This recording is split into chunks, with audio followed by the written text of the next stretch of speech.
Hello, Hello. and welcome to another episode of the Imperfect Cheerleader podcast. I'm your Well, host, Jasmine Neely, and today we have an episode of the TopCats Era series celebrating 30 years of the TopCats. My guests today are legends and original TopCats, Nicole Smith and Denise Porter. Welcome, ladies. Hey, Jasmine. Thank you for having us. Hi, Jasmine. Thank you for having us. Thank you for being here. So I want to start with giving our audience some background about who you are, when you danced as a Top Cat, and any notable experiences or achievements that you had while you were a Top Cat or even after your dancing years as a Top Cat. And after that, I want to know what you've kind of been up to since retirement. So let's start with you, Nicole. Right. Yes, you mentioned that I was part of the inaugural squad in '96. I cheered 4 seasons and was selected to go to Pro Bowl that year. I did retire after Pro Bowl and served 1 year as a field assistant, and the position of choreographer became available, and I applied, and I was a coach from 2001 through 2009.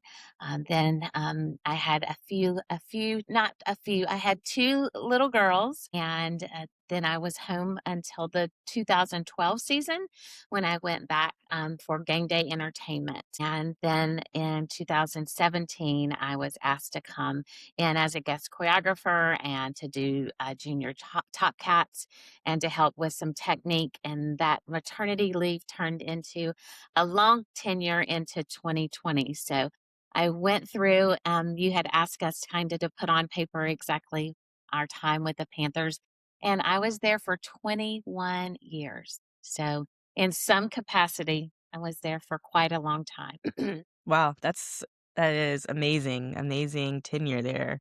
Even though there were breaks and things, that was so cool to hear. How about you, Denise? I also was on the inaugural squad with Nicole in '96, and I cheered for 10 consecutive seasons. I went to the Pro Bowl in 2002. I believe that's what it was. Yes, in Hawaii. And I mean, I do like to say I'm the only girl that cheered 10 consecutive seasons from the inaugural squad. So that's kind of a little kudo for me, I guess. Yeah, wow. After I retired, I started doing makeup for the Top Cat squad. Did that for several years and then became a stay at home mom. And I've been doing that and volunteering in the community.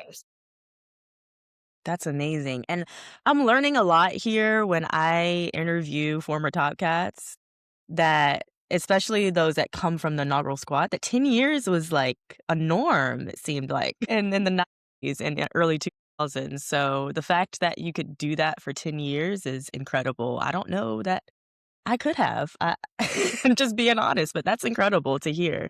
I always said that I would do it as long as they brought me back until it wasn't fun anymore. And then that never happened. It Yeah. just was not fun. And so I just sort of said 10 is a good round number. And I'm going to pick it and I'm just going to do it. And that's, Yeah, that's Jasmine, great. to add to that 10-year amazing accomplishment, in our original contract, it was only allowed for us to cheer 5 seasons. And as those 5 seasons got closer, it was reevaluated because there were amazing people that wanted to continue on. Our Super Bowl year, we only had two rookies on our team. It was just the tenure there. There was not a lot of turnover. We just wanted to keep staying, which was a wonderful thing in the locker room. Yeah, that is a wonderful thing, and it goes to show, like, how those relationships can grow over time. If you're on a team with somebody for that amount of time, then I mean, look at you 2. It seems like you are both really close and you're friends, and you've been friends for years, even after Top Cat, so that's I think I mean, a lot of people do this because they want to gain friendships, and I think it's an incredible way to do so, so that's really interesting that it was only 5 years, though, that you could be on the team. I think it's kind of gone back to that. Yes, didn't it happen as we got closer to that 5th year, they reevaluated that? that part of our Yeah. contract. Interesting. So you both are part of the inaugural squad and have also held additional roles within the organization after your time as Top Cats dancers. So, in your opinion, how have the Top Cats evolved since you started on the team? What have been some of those biggest differences that you've noticed or been a part of? I think when we first started, people didn't know who we were. We were, when you would be introduced, you would often hear us called the, girl next door. Or, we were just, we weren't flashy and we weren't what the stereotype of a professional cheerleader was. And so I think we were all very proud of that we kind of put that stereotype to rest, that it's not all just, glitz and glamour and these girls don't do anything outside of dance on the field. So I should say, though, that's the one thing that has not changed from when we started is the caliber of person and the character of person that represents our squad. We always have people that are very highly talented, highly intelligent, hold jobs outside of being a top cat, have multiple jobs outside of being a top cat, can be a parent outside of being a top cat. So while your question was what's different, I was just thinking about what has stayed consistent. We're celebrating 30 years this year. And while I was on my anniversary trip and didn't get to perform that weekend, there was a performance that had 30 years of uniforms.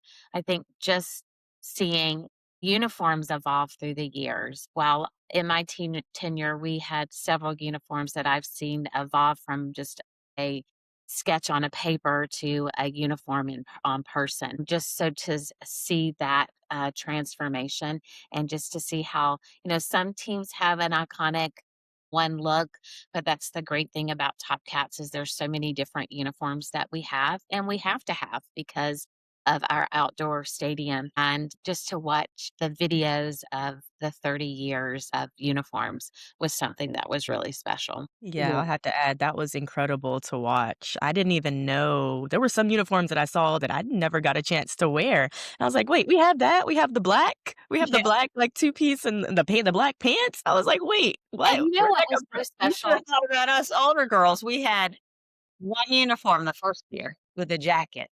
And Jasmine, Mm. we wore Reebok tennis shoes and we called them Tic Tacs because in the up in the 500 level, you look down on the field and all you see is these little white sneakers moving around and we would put divots in the field because we had a team of 35. So they were in lines of 7 and you would be little divots where we would dance. And so grounds crew was like, okay, can you move a little shift? This is like when Tom Vaughn just absolutely loved the grass and kept it so beautiful. So we had to make sure we were moving around it, but we still created those 7 divots in every 4 corner of the stadium. Because it was natural grass back then, and so definitely, yeah, did some divots, that's for sure. I would say something else that was different from when we first started was, style of dance. When we first started, it was more a collegiate-based sort of style, I would say. It was more of a cheer dance, sort Very of palm focused. very palm focused. We actually did do some stunting, but then when Nicole became choreographer, we turned into some jazzy dancers. And I had many, many people compliment on, they thought we were good before, but when Nicole took over the reins as choreographer, that there was such a change that we were so joyful to watch. So kudos to Nicole because she really did put a stamp on the top cap. Thank you. I appreciate that. Well, I just deliver the material. It's the Top Cats that bring it to the field and bring it to life for the fans. So that's always it's always wonderful to sit back and just watch it evolve, and to see the teams take your material and make it come alive to entertain our fans. Yeah.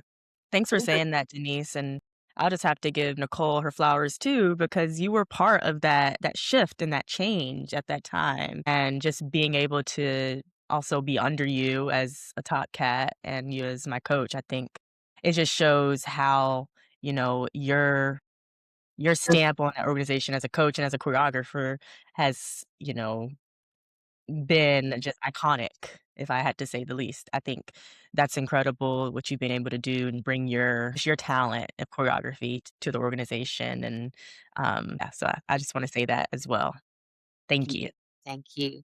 And you came in, I want to say, I remember you in 2017, and just to see you evolve as a dancer, and just it's interesting to see someone come in and not have, whether you're coming straight out of college and new to the industry, and just see the evolved as a person, just from this dance style to all that's involved in being a part of the organization, from the look to the nutrition to the fitness to all that has to be put into it, and watch someone evolve from their rookie season or their very first time trying out to being like you, a captain on the team. It's just that transition is and watch you evolve. And it's, when you think about it, it's not just that person evolving, it's how many ever number that, most of the time it was 35 when I was coaching, seeing them everyone evolve at once is just, it's such a beautiful thing to see. And you don't think that it's happening to you because you're living it, and everyone around you, you're just taking it all in, and you become a part of this like moving team, this team that just evolves together, and you are moving forward, and this the same progress as far as the look and the hair and the makeup and the fitness, and it's like you rally around each other and say, hey, you should try this, or this works for me. So that's what true team is, I think. And you mentioned before my relationship with Denise. She's one of my best friends, and we were in each other's weddings. We've seen, we've held each other's newborn babies. And so it's what starts as just being a part of a team evolves so much beyond the locker room. And that's the value that you take into your and growth into the world and to your friendships. And that's something I remember you would always say in the locker room, Nicole, is that the friendships are super important and you wanna take those beyond just the locker room. So, I think, yeah, it's super important to do that when you're evolving as Top Cat and just evolving as a woman. I think a lot of people can attest to that. You grow up as a woman, a lot of times we're in our 20s when we're on the team, and 20s for a lot of women are times of, like, transition and transformation, so I think that having that outlet is something that I think, like you said, you don't realize when you're in it, but after you leave or retire, you're like, "Wow, I learned so much from that experience, and I can apply it to these areas of my life." So, Denise, you had mentioned Purr's Pals, and I never heard about that before. It So, were these dancers for Sir Purr? It actually was only for a few years, actually. I think that Riley Fields came up with it. I think it was either Riley or it was Purr himself, but I'm pretty sure it was under Riley's direction. Purr's Pals was a community relations program, and basically what it was people like Make-A-Wish, or people that were fan of the year or stuff like that. They were given pregame passes, and you were able to go on the field for pregame. You got to interact some even with the players when were doing pregame warm up. You stood right there on the field. You got to hang out, watched everybody warm up. And then right after the national anthem, they would be taken up to a suite that was also gifted to them for the day to watch the football game. And I was the person that escorted them and took them every game after I retired. It was really good. The kids, like, look at these players, and they're just, role models, and just so excited. And it's just, you think it's something that's little, but it's something these kids will remember forever. Yeah. Was it a group of Top Cats, or it was just you? I was the person that would take them onto the field and take them up to the suite and make sure that they had everything they needed before the game started. And so, yeah, it was just a single position. And y'all, Yeah. isn't it so interesting? All that goes on even before the kickoff at 1 p.m. or whatever Absolutely. kickoff is. But most of the time at Bank of America Stadium, it was always 1 p.m. in my years. But just all that goes into just us alone of our call time of being, sometimes there were 5 a.m. call times and because you're prepping and getting, because you've got to be back for hair and makeup and then our food is delivered and then we have to go out to suites and do all of pregame things. So just adding that portion of, with entertainment from national anthem and all the things that go into a full game day experience and that being, the with what you were the service you were doing, Denise, is allowing those children to have that type of experience is behind the scenes is really fun. I mean, when you think about it, we our locker room and all the access that we had to just the stadium and the bowl and the service elevator of getting up to our appearances, all of those little special perks that we have that it was just part of our everyday life that Right. we now that you sit in the stands and watch a game and you're like, I get it. that was really cool things that we used to have access to, and you don't think of it back then. You're just like, "Oh, this is part of the job." Right. Yeah, I Yeah. totally absolutely do. I always think it's so funny how, people are like, "Oh, do you know so and so?" And there's always been, and I'm sure that there probably still is, the Panthers have the no fraternization between cheerleaders and players and whatnot. And it just wasn't something we ever really thought about. There are squads that do allow that, but it was just never anything we thought about. I just thought it was, I work there, they work there. Right. It wasn't like, oh, that's so and so. I'm like, he throws the ball. I mean, it wasn't like Nicole said, you don't notice it when you're living it, but it's just part of your daily life. And then you become outside of that and you're like, oh, okay, I get why people think that's kind of cool. I get it. So Yeah. yeah, really interesting. Such a blessing to have been able to do it. Yeah, and that's a unique experience too because you're really I mean, if I had that position, I felt like I would really be giving back to the community and just like hands-on kind of approach. So, I think that's such a unique opportunity and I hope that they bring that back. If they don't, I don't know that I've heard of it being brought back, but maybe they do something like that these days. You just like we've all said, we don't know. We're kinda like on the outside now.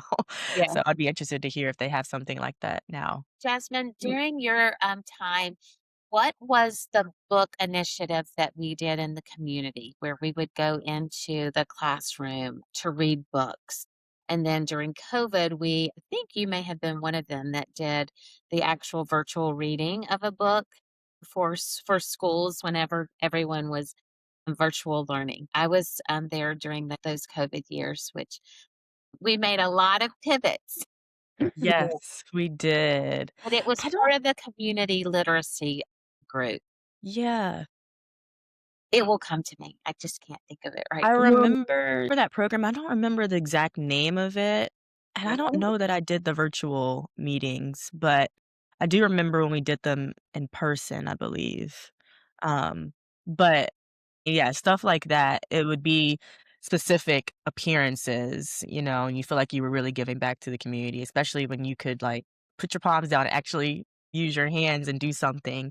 I think those experiences are, really important, but just in terms of game day, like you both said, there's so much going on. It's like the fact that you can take time out of your game day experience to give back in that way, I think just adds another layer onto, that little kid's experience or that person's experience during a game, so, You create a yeah. fan forever, a Exactly, lifelong fan.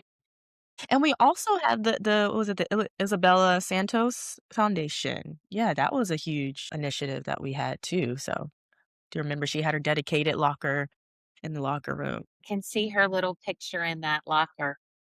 I know, me And too. just vision that, and, we did not ever fill that space in my time there.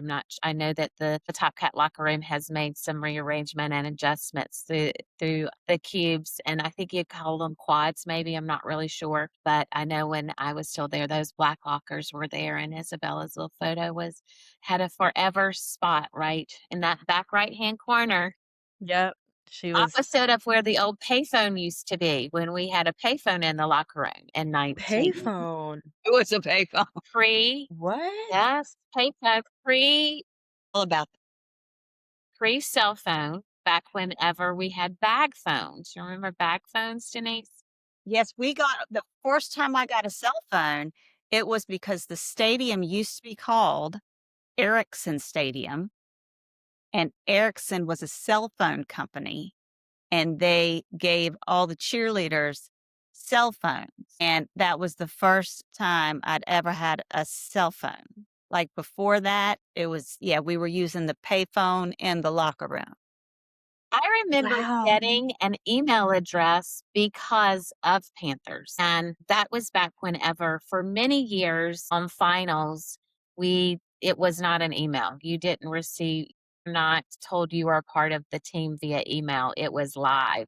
And you're in a room with half of the girls who don't make the team, and you're celebrating and running forward, and then there's another group that has to step away, and when it's part of your dream, it's so hard to celebrate and be excited for yourself and your teammates and see people that you've gone through the tryout audition with have to step away and it not be their year.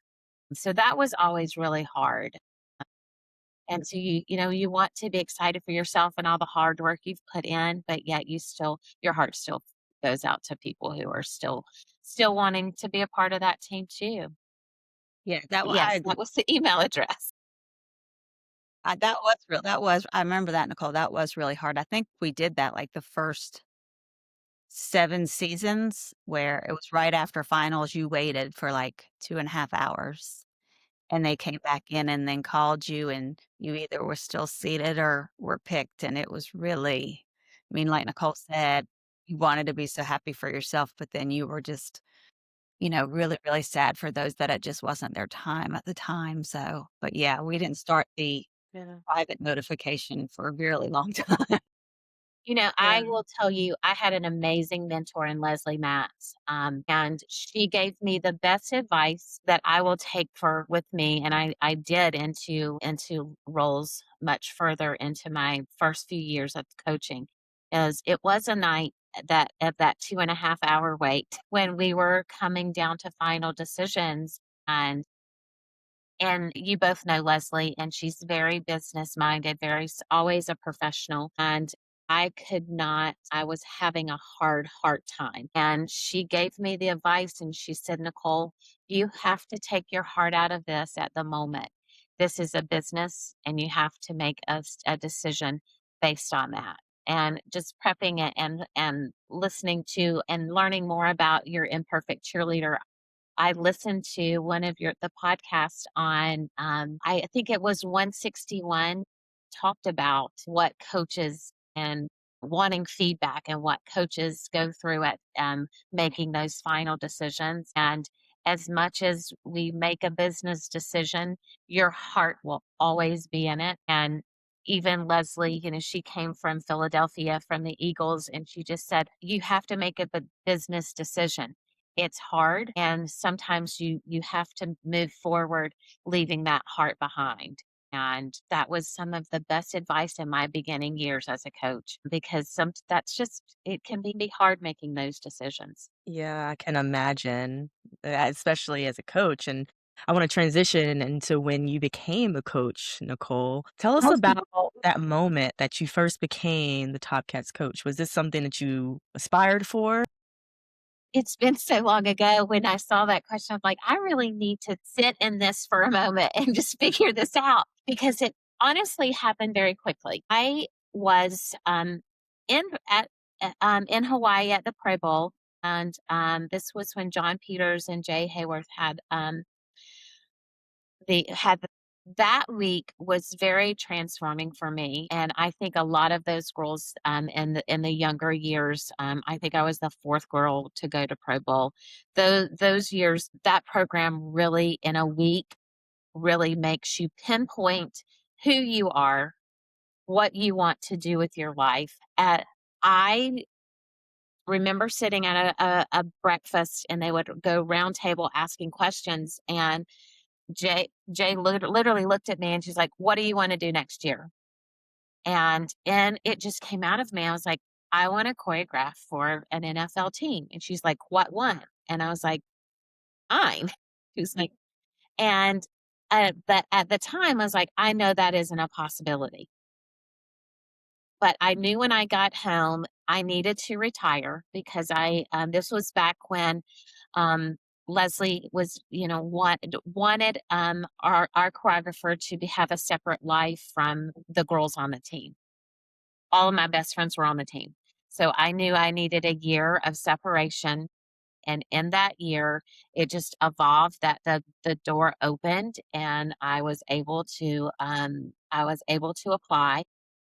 I did not have any coaching experience in the league. So for me, I was like, there's no way that I'm going to be able to compete in this industry with people that were, had more experience than I did. My saving grace was I had experience within the organization. I knew what that game day rotation was. I knew what the schedule was. I knew what Leslie's expectations were.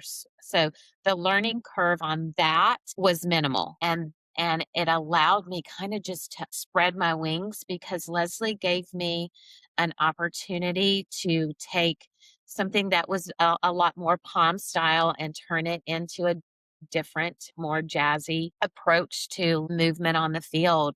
So I remember when she called, and I think I was more in shock because I knew who I was kind of, I hate to say competing, but who they were also considering. And I was just, like I said, in shock but so grateful, so very grateful and was ready to take on the role. And I felt like I had enough time away. And I will tell you, it was hard, Denise, wasn't it? Because I would not go and do things with all of my circle of friends because I knew what does it look like to the other girls on the team who I'm not as close with? Does it look like I'm showing favoritism? And that was huge for me. So I will say I had to take a step back in my personal life to grow professionally. But when the bond of friendship is there, those true friends understand. So that was that was kind of so the shock, but I was so thrilled. And I was young. I wasn't even married yet. So I was really, really young. 26, I want to say. 26 years old. Yeah. Wow. Yeah, you talked about the major one of those major differences between being on the team and having your close friends, just being, like, friends with them and being a top cat alongside them, and then transitioning to being a coach. What other differences did you notice about yourself or about the different roles coming from top cat to choreographer and coach? Well, I'm gonna push to Denise and ask her what her experiences was like for that. I remember just feeling sometimes so guilty. I'm like, gosh, and this was back social media or any maps that could tell you your location, and I almost felt like I was like cheating on friendships. I'm like, well, we can't tell her that we're doing this.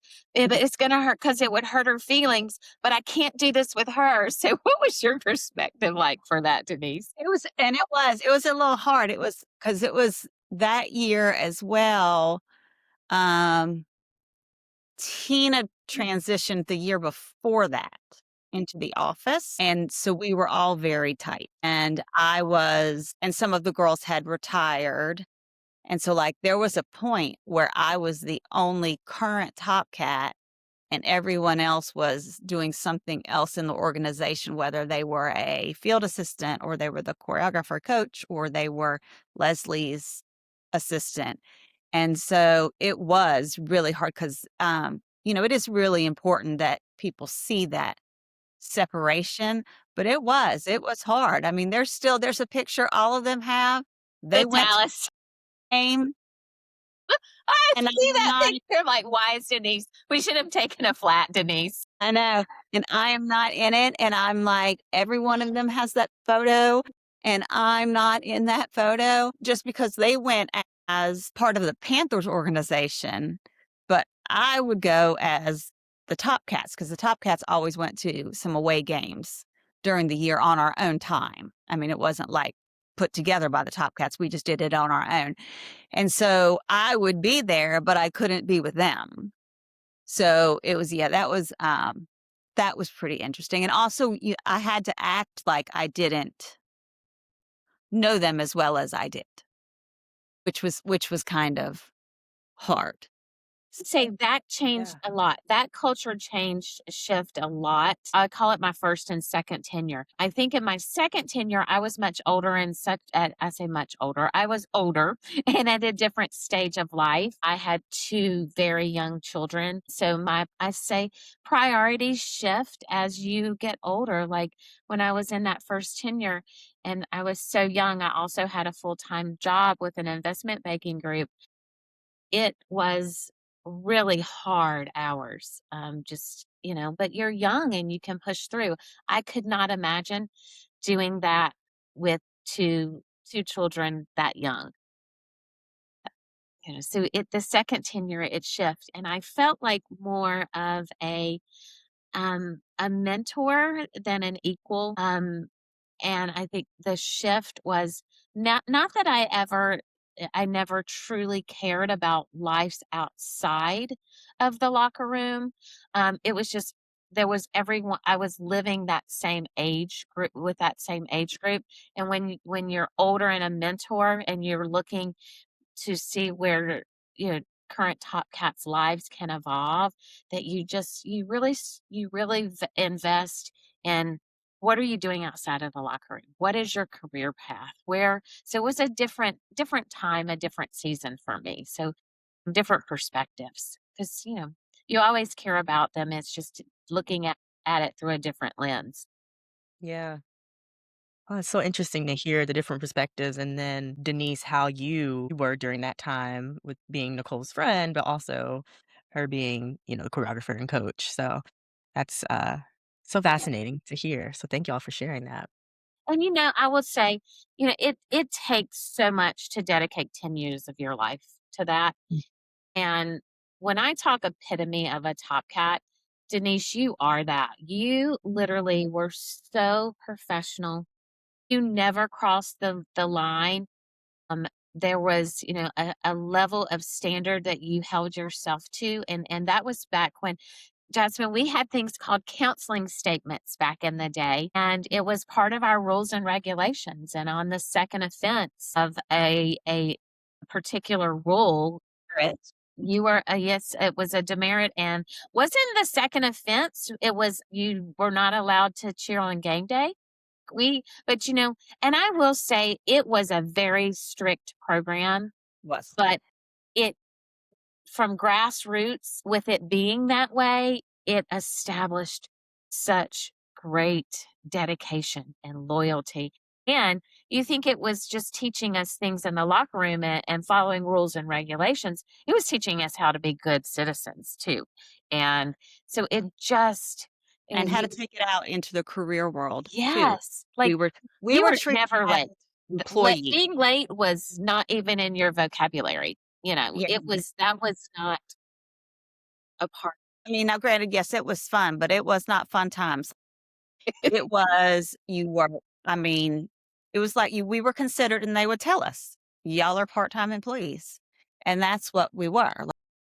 And of course, because they'd never had cheerleaders, previously, it was really it was very much run like a business. And like Nicole said, I mean, I think that was a perfect stepping stone to how to grow the program just because it could have gone off the rails if it was all fun and games to begin with. But I mean, we all really did. We learned a really hard work ethic and we learned to put in our all and hold ourselves to a really, really high standard because I think we knew as those years went on, since we were in that grouping that girls stayed for a long time, that we were, setting the stage for who was coming next. And so I think we all thought that was really important. Yeah, definitely setting that standard, and you can never get too comfortable. You have to stay on your toes when I'll you're tell you, yeah. that was always nerve-wracking because you had to audition year after year after year, and that's when you get close to that end of the season because we would have a beginning, mid, and end of season reviews, and I always felt like you knew whether or not you would like to be invited back into the locker room. as much as confidence as you would have in that, you would still get to that point like, "I'm not gonna make it." So every year, it was like the nerves of just because Mm. and the first year you don't know anything, so you're just like and then you could potentially not make it, and you're like, "I know how much I have to lose," like, being a Right. part of the locker room and my teammates, and so it weighs a little heavier.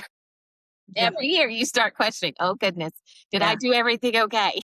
Yeah. Well, and then there was the year I went to the Pro Bowl because it had been historically the girl I was the 6th girl to go, I think. So historically, before me, each girl had retired after Pro Bowl. And I had always believed that I was just supposed to retire after Pro Bowl. But I had that experience. I wouldn't say the same experience because Nicole's was 2 years before mine, but I had a very enlightening experience in Hawaii for that week as well. I mean, it completely changed me as a person. And I mean, the growth in that week alone was just, I was really surprised. And I came back instead of saying I hit the pinnacle and now I'm done, I wanted to share everything that I learned that week, and everything that was motivating me then. And so, yeah, so I actually went into auditions saying I was not trying out. And then the night before, because, at the beginning, because we didn't do video, obviously, back in the day, video submissions. So we all did preliminaries, but we got a pass to semis. So we would just perform. Um, Cool. so next day was semifinals, and I had said I wasn't auditioning, and that whole night I was like, "It doesn't feel right, doesn't feel right." And so I had to call Leslie that morning and ask her, was it possible to try out? And she said yes, but I thought for sure I was going to get cut because she might have thought I was being wishy washy or something. But yeah, that was a moment for sure. On that, this is sad note. Was that the night that I cut my head open? Uh-huh. Mm, mm, Yes. Okay, okay. so I don't know if you what I don't care if you share this. This will be a testament to true friendship. Yes. Okay. So I was living with a girl named Kelly, and this was back when Friends was this huge, Friends. It's just everybody watched it. Well, I had a picture frame of the Friends picture frame on the back of the purple door. But instead of putting it on my door, I had it hooked up on a window. And I lived in an old home out in Dilworth area. And I thought it was secure, and I went to lift the window, and I was on the phone with Denise, and I lifted the window, and the picture frame fell right on top of my head right here. Corner. And I was on the phone. I said, "Can I call you back?" Sure, I And heard terrible crash. so she shows up at my door with another one of our best friends. They have to take me to the ER to get my head stitched up. And of course, tryouts are the next morning. And I remember, y'all, and I know I had a lot of gunk in my head. And this woman put my head over a sink and washed my hair to get all of this out so I could look amazing for auditions the next morning. And this conversation started of like, why don't you? Like, why don't you come back? Like, there's not a reason. Give us the reasons why you shouldn't come back. Yeah. And she didn't have any. And No, I'm the like, only reason I we're had like, was I thought done. I'm supposed to. I thought I was supposed to retire. That's all I could give you. I couldn't give you anything else. So, yes, and I felt really, really lucky that I was able to re-audition that year. That And was that huge. was what, 6 more no, 5 more years? That was A lot more years. 4 yeah, it was. It was Very 4 loyal. 4 more 4 more seasons. So you went to Pro Bowl and during your 6th season, I did. Denise? Okay. I went to Wow. Pro Bowl in 2002. Yeah. That's amazing. Oh, I love these stories. These are such great Thank you for stories. having us because we Yeah. don't talk about this stuff that much. Yeah, I love it, and I would never hear about these stories unless we had these this Yeah. conversation, so and it's gonna be shared with so many people, so yeah, that's incredible. Friendship, and then also something both of you said just reminded me about yeah, a great leader, somebody on the team that's a great director and a great coach or choreographer or whoever's leading the organization. I think one of the traits is you never know, at least for me, I feel like if I never know where I stand with my coach, that might be a good thing, but it doesn't feel that great at first. But sometimes it's like when the coach has that standard and she has the high standard for a team, you are kind of like, well, I don't know really what she feels about how she feels about me. But I think that's the way to keep a team on your toes, and, that's something that both of you kind of hinted at when you were talking about being on the team and re-auditioning, and you just never know where you stand, and I think that a lot of top cats or women on teams kinda feel that way sometimes. I think it's a true testament to leadership too, because you have to draw that line and be clear about, "This is what I expect from the people on my team, and I also care about you." Denise, I wanna get into your time as a makeup artist for the Top Cats. That's incredible. It was super fun. That kinda happened by happenstance. I used to, I would always help while I was a top cat. I would always help the other top cats get ready. And at the time, there were makeup people, and all makeup people are great, but sometimes they didn't understand the NFL look, maybe I should say. And so sometimes they would come out of having seen the makeup person and be crying. And so then I would help the girl I am thinking of a few occasions. It's not fun. and I would You were so good. Oh, Denise, you were so amazing. always okay, I don't know, is it still there, the funhouse mirror? Is it still there? Yes. Well, I it was the last time I was in the locker room, Okay, last you know the mirror auditions. where you're walking from, like, where the lockers are, but you're walking into the bathroom, there's that big wall mirror right there, Jasmine? Okay, With the refrigerators. Yes, I know yeah. exactly what you're talking about.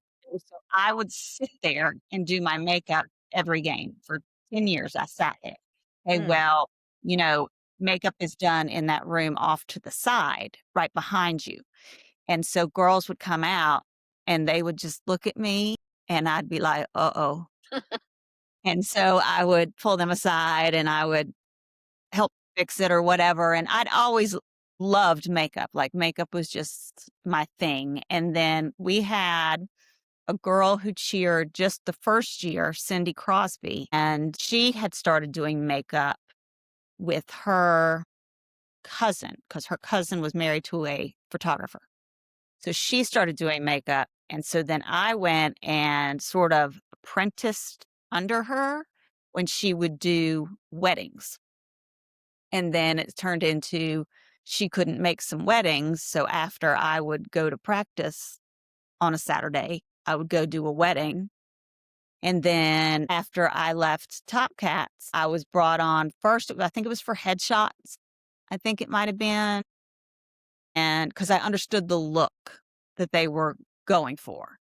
And so then that segued into game day makeup. A couple of years, it was just myself and Cindy that did it. But then the years when they had a salon group, they would join in, but we would still be there as freelance.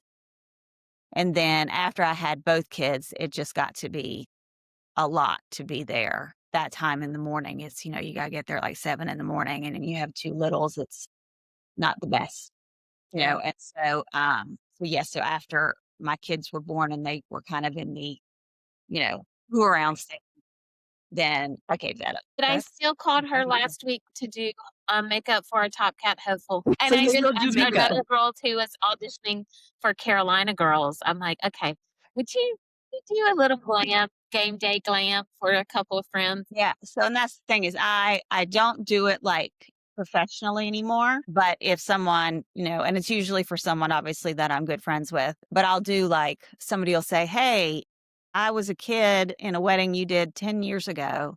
Would you consider doing it?" And I'm like, "Okay." And so, like, it's few and far between. I would say I probably still do makeup for something, whether it be a party or a gala or photo shoot or a wedding, probably a couple of times a year still. So, and it's Okay. always when it Yeah. comes around like this time of year, I get a Mhm. lot of questions where like I'll have someone come and I'll just do like a run through with them, like at my house, and Mhm. just say to them, because like I no longer have my makeup kit. So I'm just like, listen, you need to bring what you have. And then I show them how to use what they have so that they're able to do it themselves. How do you achieve the look that you're talking about? Well, The NFL look? and I think that that has evolved a lot as well. Back in the day, it was glue on lashes, and now everybody has lash extensions. And in the early years, it was less is more because we were trying to grow our fan base. We wanted to look like the sweet neighbor next door. But then as we started getting a little jazzier, a little glitzier, our stuff got more rhinestones on it. We got to wear a two-piece and boots That was the and boots. And so then it started to get where I got to have a little bit more fun with the look, and but I would say like for right now, I've had a couple of girls call me and ask me questions about the look. And what I always say is you want to accentuate your best feature. You don't want to accentuate everything because then you just look like there's just too much going on. But to find someone that you like their look and try to mimic it. I also suggest practicing it several times before you're going to clinic auditions. Just so, because people that don't wear makeup don't understand, like, it might get itchy. You might start to sweat. It might start to melt. And so I always tell people to do a practice run for sure. And then what I also tell them is if once they've achieved a look that they like, I always tell them as they go through auditions, if it's a look that has gotten positive feedback, you do that same thing the next time you step in front of them. And you do the same thing the next time you step in front of them so that they recognize you as having that look. Auditions is not the time to be trying different things week to week to week to week. So that's always my advice. and hairography is what I call it. Oh, People yeah. that wear their hair in ponytails, which is always me in a bun on the top of my head, especially when I'm teaching. Dancing with your hair down is so much different.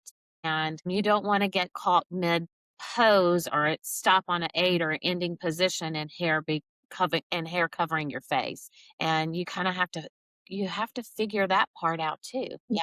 Yeah, And I think that that's a talent. sometimes yeah, I'm sorry.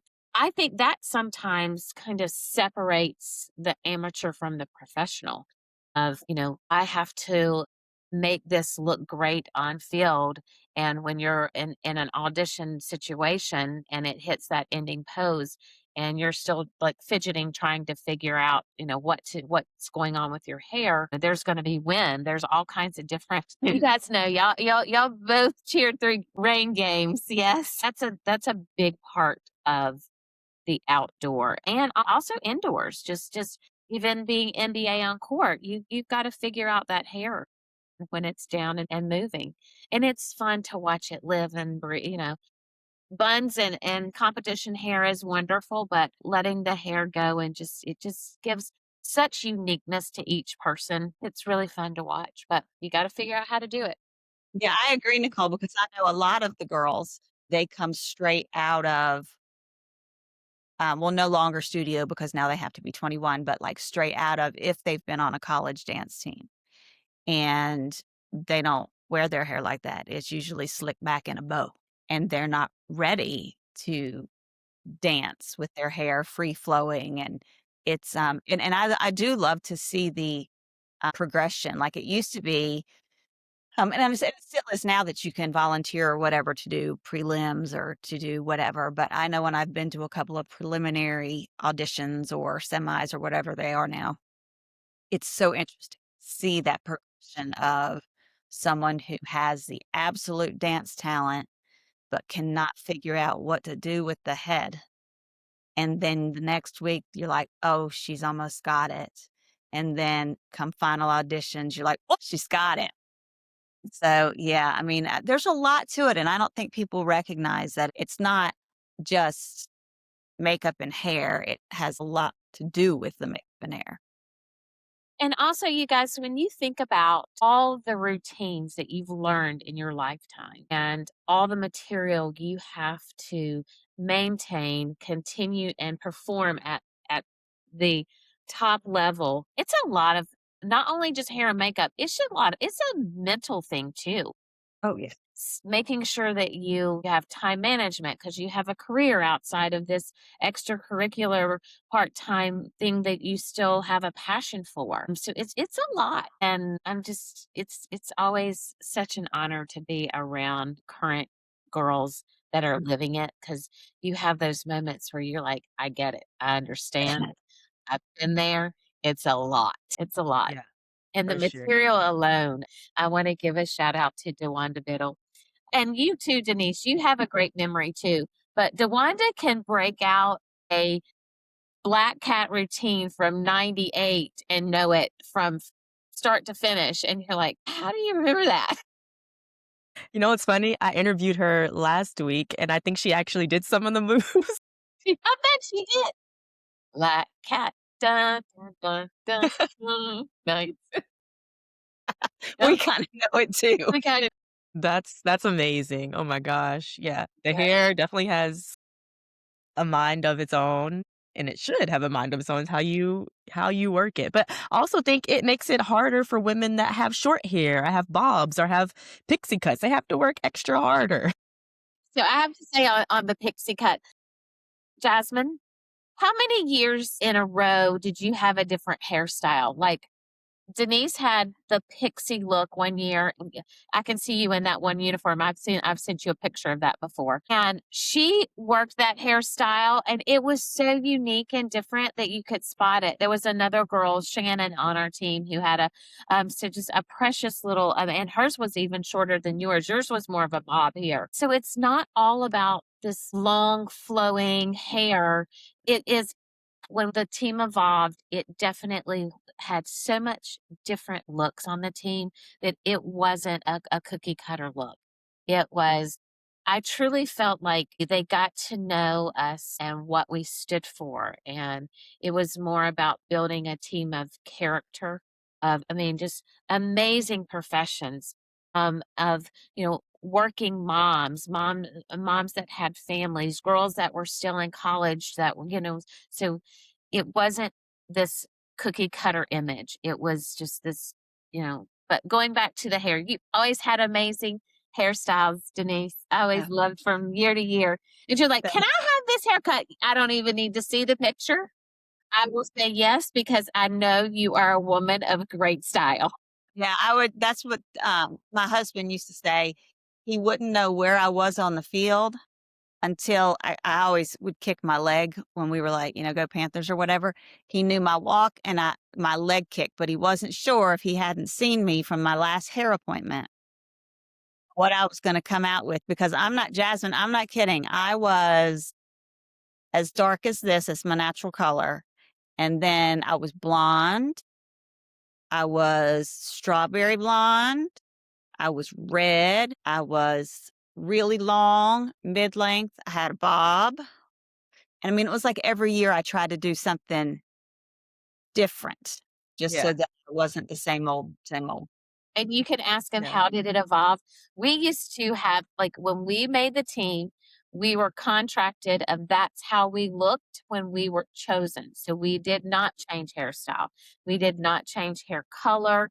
If we did it, we had to ask management if that was acceptable. So yeah, that definitely evolved through the years. We always Yeah. trusted Denise. That's amazing. I think a lot of my teammates would change their hair too. I think I was one of those people that changed mine probably every year too, because I just wanted a new look and wanted to see how I showed up on the field. You can reinvent yourself through your hairstyles. What would you all say is one of your biggest lessons that you've taken away from your Top Cats experience? I know both of you went to Pro Bowl and you talked about how transformative that experience has been, but what else could you think of just in terms of just being a Top Cat, game days and practices and things like that? There were so many. There are so many. I mean, it really like, I was already a working person when I made the Top Cats. I had just gotten my master's degree, and so I had just started my very first, like, real corporate job, but I don't think I had the work ethic that I learned through the Top Cats. Like, I think that was one of the biggest things that changed me was it just taught me time management, responsibility, attitude towards others, being open to change. Also, something that I learned there was I always wanted to be the person that someone would come to. You know, I want to be that person that will help you. So I think that, I mean, all those things I got from being a top cat. And it makes me giggle sometimes when people kind of side eye professional cheerleaders because I don't think they recognize the deep lessons that you learn in situations like that.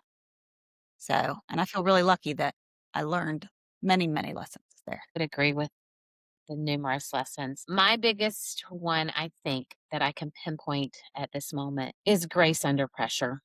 There is so much pressure in a game day environment from timeouts to quarter changes to and keeping your head on a swivel and being prepared for anything.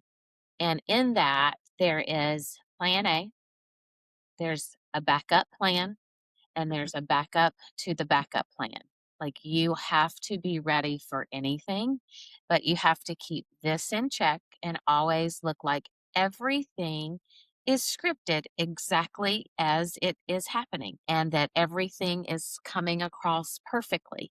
I will tell you some of my greatest times in game days were listening to headset and on headset we're getting cues from booth and things don't always go as planned. And so if there were ever times where the girls would see me because I would go corner to corner, just bust out laughing, it's because something was being said on headset that was probably not, I don't want to say that it was ever inappropriate, but it was just kind of just like keep your head on a swivel. And it got to the point where you had to laugh or you would get frustrated because things sometimes didn't go as planned. And, you know, you're waiting to hear cues if the girls can go on the field. You're waiting to hear music and is it counting out?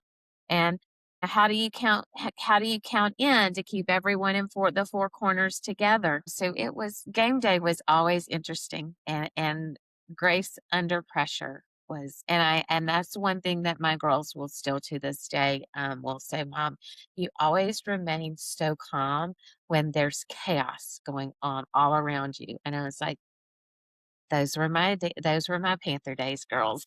And that's what I always say to Nicole too. Yes. She does her best work under pressure. I don't know how it feels inside of her, but you will never see it on the outside. She gets it done and it is top notch every time. So I that's did tell her yeah. today that the cortisone levels that I experienced in my working years are coming back to haunt me. Keep your head on a swivel. That's so true. Makes me wonder if anything has gone as planned on a game day for Top Cats. Probably not. Say I don't think there was ever a game where there's not a switch because, it's run by NFL. And so, you have this whole script and then all of a sudden they want to do something else. And I think it was really hard too when we were in the earlier years because I'm not sure how it is now, but I feel like we performed more times in the field. We were always performing in the corners. Always, always, always. I mean, we would have games where you'd have to know 5 routines that you knew for sure you were doing, and then you'd have to know 4 backups for those routines, and there were games where we went through 9 routines and had to repeat. So, Yeah. So, and Yeah. it would be like all of a sudden we're doing, whatever this black hat. What? I mean, and it was not Just anywhere like that. that we were supposed to do it. So yeah, I think that's a lesson too. That's definitely a good lesson, Nick. It's grace under pressure and head on a swivel because you can't get complacent when you do NFL. You just I can't. will tell you, came to me finally, Kyle Ritchie was in the headset, and he was such a comical person, but he ran a tight ship in that broadcasting booth and was an amazing game day producer. Um, and to that, Jasmine was part of the team. I want to say you were, Jasmine, the year that we went from performing 4 times in the end zone down to 2. I will tell you that was the hardest transition for me in all of my years coaching because I felt like I was fighting for you guys in the end zone. And it was because traditionally, and all of my tenure since 1996, every quarter break and 2-minute warning, TopCats were in the end zones. And so that was a hard transition for me. And that transition happened with ownership and when a different production company came in to run our game days the first couple. So that was a transition. And I think you guys saw that emotion for me in the locker room because I remembered like I Yeah. really were fighting for you guys to have that time in the end zone. Yeah, I definitely remember that, and I think we kinda were like, "Wow, we only get to perform 2 times?" But I think down the line, yeah, it kinda hurt at first, but then we, appreciated it because we were like, "Wow, we can actually perfect these 2 dances and we don't have to stress as much." It Because did relieve a lot of stress, I think. yeah, And I think for it sure. also allowed us to be even more creative with our sidelines, like, we would have Mhm. even more dances to perform, and I'm telling you, every time music came on, I was counting down. I was like, "These girls are dancing." And Yeah, so we got to a point where we were getting to dance for commercials.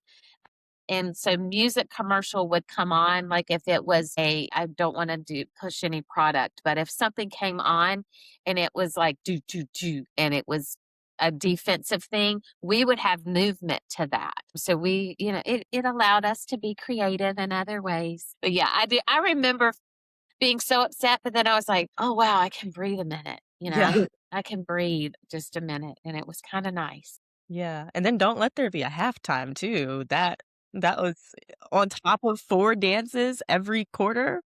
Well, one dance every quarter, which is 4 games 4 dances a game, like, and then a halftime. That was a And the pre busy game. And I tell you, we've had some amazing pre-games and halftime performances. And today, going through looking at different photos, I went down memory lane and I found a halftime cut of the Luke Combs performance before he became really Yeah. popular. And I'll never forget finding out he was going to be our halftime entertainment. And half of the girls on our team danced at App State and I said his name and they like fell out on the floor. And I was like, okay, you guys are excited. I'm glad. This is and just to see the artist that he is now Yeah. and the Panther fan and the way that he's given back to the Carolinas is just amazing. But just say we were one of his first performers Yeah. at Bank of America Stadium is a pretty exciting. And do you remember, Jasmine, when the song, I feel like it was the song that says, "When it rains, it pours," and all of a sudden, it's like the sky opened and just buckets of rain just Yes. came pouring down, so it was, like, perfect timing. The Yeah, I remember that. the It was theatrics. magical. It yeah. really was. Such great moments and memories. So, both of you, I would imagine, would have had some insight into the judging process during auditions and just what judges are really looking for. Nicole, I know you have. Denise, believe you said that you've been able to participate during auditions or no? No, I'm not in the judging piece. I'm Okay. I'm the girl you ask anybody, I will analyze. But she'll write down numbers and match it up, and she is always on. Yeah. Yeah. Yeah. A lot Yeah. of alumni do that too.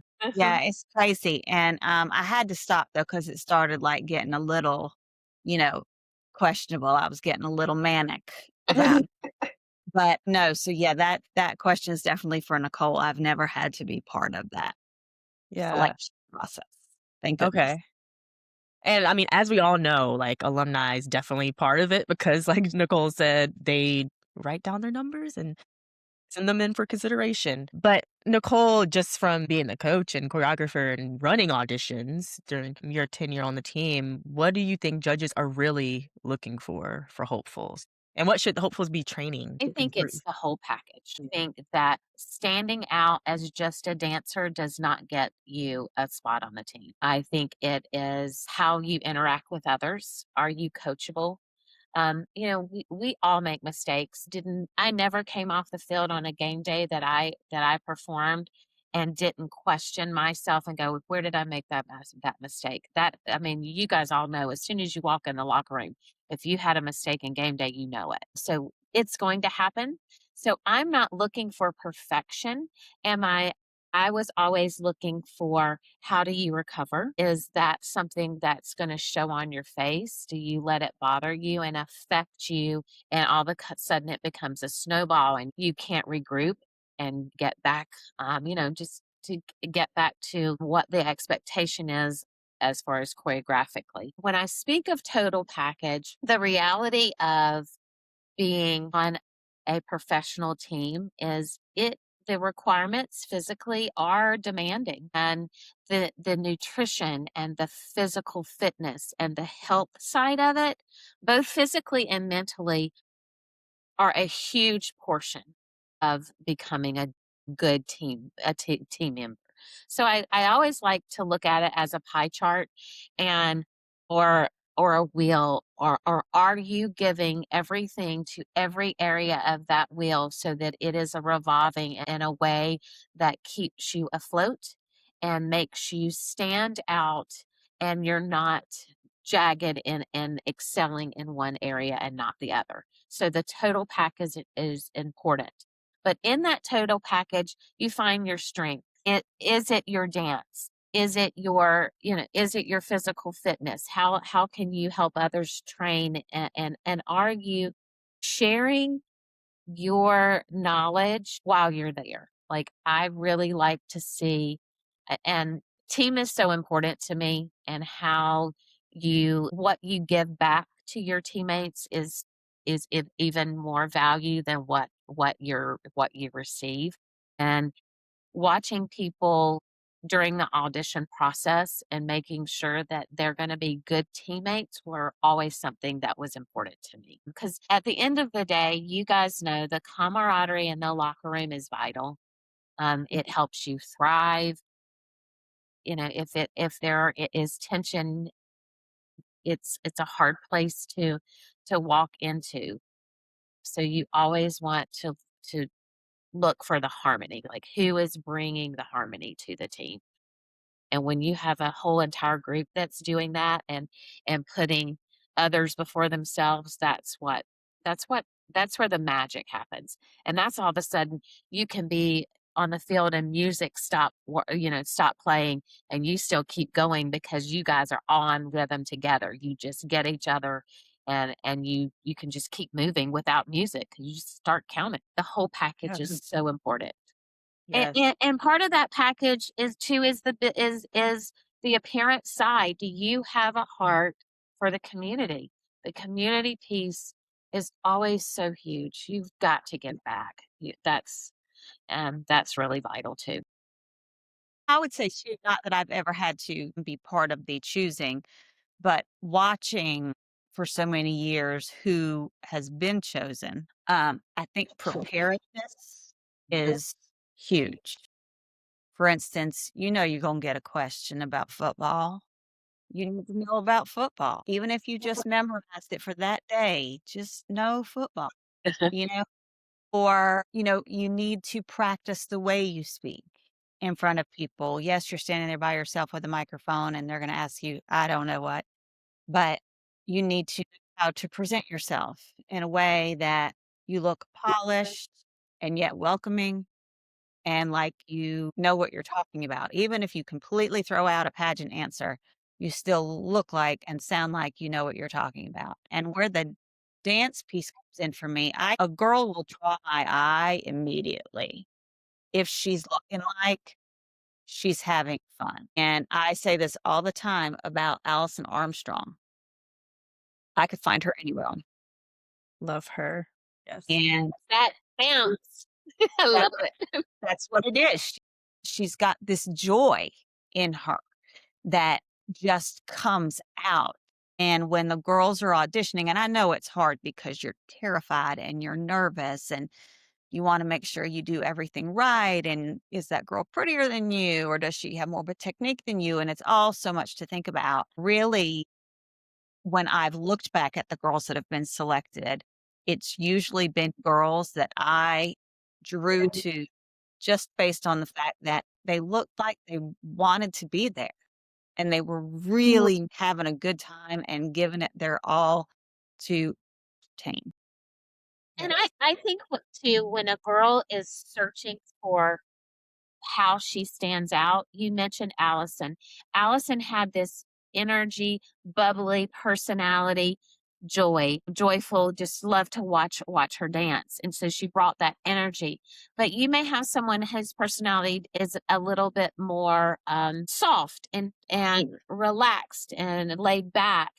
And they're more of a move and shake, and they've got this a glam look. So you have to identify your personality and don't try to match someone else. Right. Like, Don't somebody figure else. out your personality and what you want to be when you walk in that door, but it can't be fake. It's got to be genuine. You've got to know, okay, what is my personality? Am I laid back or am I bubbly? Like, and match who you are. Bring what you are. And that I think that authenticity shines through every time. That's it, Nicole. That's the word. Perfect word. Authenticity. Absolutely. I mean, because you will have girls that, like, I've had a couple of girls say to me, "Well, I need to get extensions because the top cats have long hair." And I'm like, seriously, that's not going to get you on the team, you know? And so you don't ever want to change your personality or change who you are to match someone else. I mean, you want to blend, I guess you would say, and stand out all at the same time of your own talents and the look you give and the joy that you bring out. Nicole is right. You don't have to be bubbly bouncy. You might be a more demure dancer that is the shaky the palm, but it's all up in here, you know. So I think Nicole, that was absolutely perfect. You just have to know who you are and use that to your advantage to show people who you are. And you said be prepared. I think that's being prepared. And if you're still questioning walking into auditions who you are, you got to sit down and really identify what that is, put it on paper and say this is who I am. Is it I'm a loyal friend? Is it I am a have my precision and technique is amazing. It's like identify it all so that you go in your full self and you can give your whole self to what you're doing. Yeah, that was such great advice from both of you. Be authentically you. Don't try to be anybody else. I love that. And I like that exercise, Nicole, to write it down so you can see it on paper. That's a really cool exercise. What are each of you aspiring to, if anything, in your life right now? Live to the to the next day. I know, You right? know, as I will say, Denise can identify as a mom. Motherhood is probably, not even probably, is one of the greatest joys that life could give you. And so And being hard and this job. and hard. So being the best mother and wife that I can be for my family is my daily goal. That is, before feet hit the ground, my prayer is for me to be my best self. And every day brings different challenges, but it also brings so much joy that you can, you're living life for others.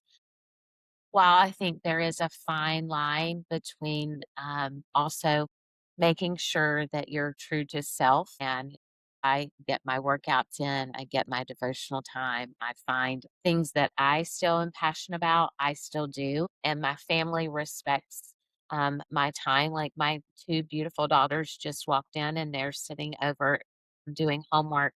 They just came in from ballet, and I've sent a text, be quiet coming in. I think they have lived and grew up when I was coaching, so they know the demands of that. So being able to show them that type of work ethic, but to also be able to give everything I have back to them and still be me. I still teach dance to young girls, and that's very important to me to give my love for dance back into them. So once again, trying to find a well-rounded life each day, each day trying to make the circle complete. I would echo what Nicole said too, because I mean, not to age us, but we're at an age where the simple things are the important things, and those things are our families and our friends. And I think every day before I go to sleep, I think to myself, who did I help today? And it could be the tiniest little thing. Could just be tiny. It could just be telling the girl in line at Walgreens that I like her blazer. But something I want to do something every day so that I help someone just a little bit. And I always want to do that. And I'm very lucky that now I have a new aspiration because of our friend Nicole. Was the one who brought to my attention that where she teaches dance needed another dance teacher. And so now I also teach dance and get to share my love of dance to the young generation. And it's been just the best thing. It's just, I look forward to going. I love when I'm there. I feel like I did something when I left. So, so I aspire to just keep doing that and sharing my love of dance with the next group of girls walking in. Wow. Well, congratulations on that. That's exciting. I will always end with this question because it's part of my it's the name of my podcast, The Imperfect Cheerleader. So I want to know from each of you, how are you imperfect? Do we have another hour? Trying to say, I'm imperfect in so many ways. And Nicole knows this about me. Um, I'm very hard on myself. I'm very, very self-critical. I'm always wondering, should I have done this? Should I have done that better? Could I have done this? Could I have done that better? But again, at the age that I am, I try really, really hard to give myself grace, um, and just recognize that my imperfection is who makes me who I am. And imperfection's not always a bad thing. So I just try to roll with it the best I can at this point. I too will echo on the critical side of things. I think when we grow up in a world where a huge portion of our lives are lived through an audition and a weekly evaluation, and sometimes that weekly evaluation can be physical scale, and that part of life of judging yourself and a little too harshly. And I will say from a personal note, I love cleanliness, and I will say when I had children, toys always kind of were everywhere, and I let that lifestyle go and realized that you have to stop and enjoy the time that you have, and sit in the moment.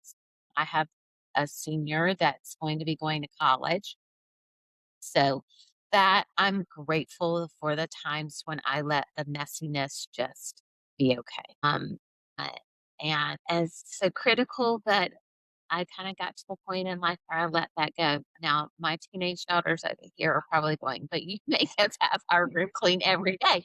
Yes, you're learning life skills through the moments. But, far as being imperfect, that's something that we all have to look inwardly each day.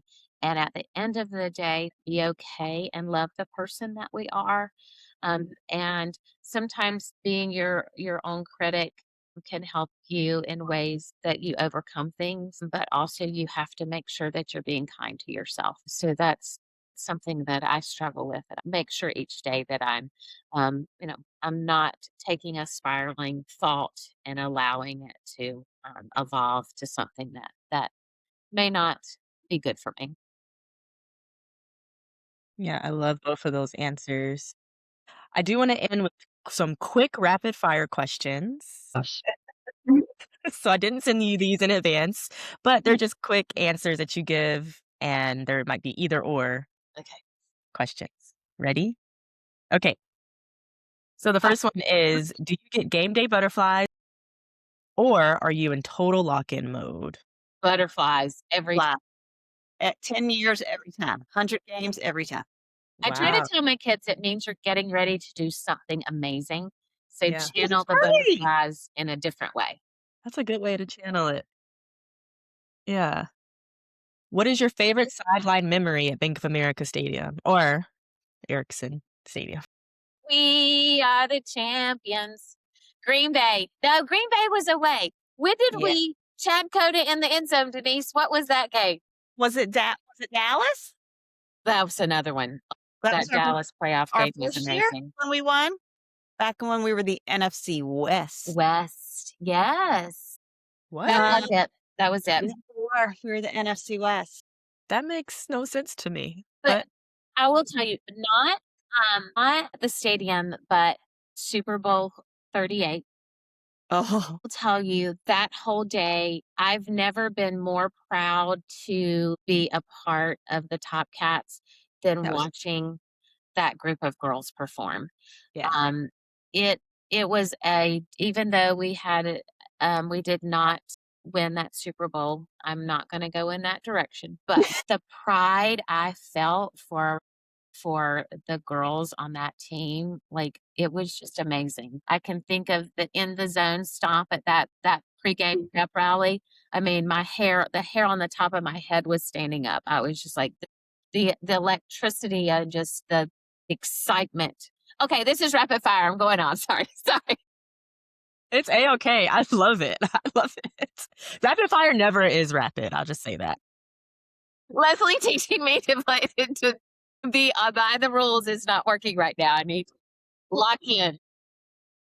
What would you say is the hardest part of audition season?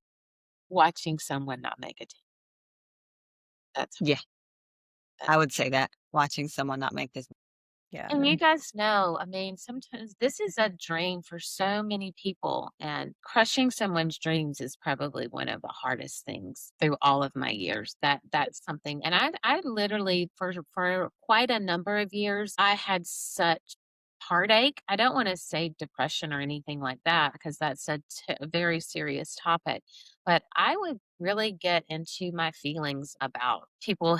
And a lot of times it was people who may have been cut who were part of the team who you just grew to love so much, and a decision had to be made, and that's what always got me. That was the hardest part for me. Yeah, for me, it was, yeah, girls been on the team that got cut, but also girls that repeatedly audition and you keep hoping for them, this is gonna be their year, and it doesn't come, and you just I mean, it's just heartbreaking to see that because Yeah. you want them to feel the joy that, we've all felt at that one time. And you know what it feels like too. What's one move or moment that will always hype up the crowd or always hyped up the crowd? Oh, I'll tell you, rain. That's for sure. We had some hard rain games. Oh my goodness. I'll tell you, our fans like nothing better than a rainy Top Cat. That is We It makes for good pictures though, really they good pictures. do, though. oh, They love a rainy Top Cat. They in a do. rain night and the night, the way that the lights would hit Yeah. the Yes. raindrops, there's some beautiful photography that has come out of that. Yeah. Yes. I think we used to have a fight song. Hip Hop Hooray was used to be I think, our original fight song, I think. No, it was P A, because me and Crystal Crystal could never spell Panthers right. But I too think the hype music in the stadium is when we're winning and it is exciting is always lifts the crowd. I can't think of another one. Awesome. What's the most underrated skill it takes to be a top cat? Management. Is that a skill? Oh, yeah. Yes. Let me think. Most underrated. That's good, Nicole. How not to run pantyhose between halves. Yeah, that's I That's wish I real. knew how many pair of tights I have Oh my gone through gosh. as a or professional dancer. gotta keep your bra strap intact. We gotta keep it so it's not Use those pins, ladies. use the Safety pin. The pins. trick of not exposing the pin through the material on your uniform so that you have a Exactly. visible silver metal piece coming out with Yes. some Yes. beautiful lycra. Yes. Oh my Yes. gosh. Sometimes you have to sew in stuff if you Oh, can, yeah. if I you're said allowed to. our second year uniform, I You had did. sew-in stuff. Crisscross one, mine was sewn in. And last question, what is one word to describe your Top Cats era? Grateful. Oh, unforgettable. I love that. Thank you, ladies, so much. This was Thank so much you. fun. Thank you. Yes. And thank you for allowing this platform to give back to Top Cats who really want to share memories. And thank you for that because 30 years is a long time. Cheers to the organization and the longevity of it that we were fortunate to be a part of, all of us. Yes. Thank you. Well, thank you all for paving the way. I'll have to say that. Such a great time. Thank you so much for tuning in to the Imperfect Cheerleader podcast. Taking the time to listen while you're busy with all of life's responsibilities means the world to me. If you enjoyed this episode, here are a few ways you can support ICP. Number 1, hit the subscribe button so you always get newly released episodes and never miss them. Number 2, take a screenshot of the episode you listened to and tag at the professional cheerleader on Instagram. I love to repost your tags and shout you out on stories. And number 3, write a review on Apple Podcasts. This is the best way to show your support for the podcast and helps bring us even more guests, interviews, and topics. I hope you have a wonderful day and continue to work towards your goals of becoming a professional cheerleader, dancer, or someone who just loves to move, honey.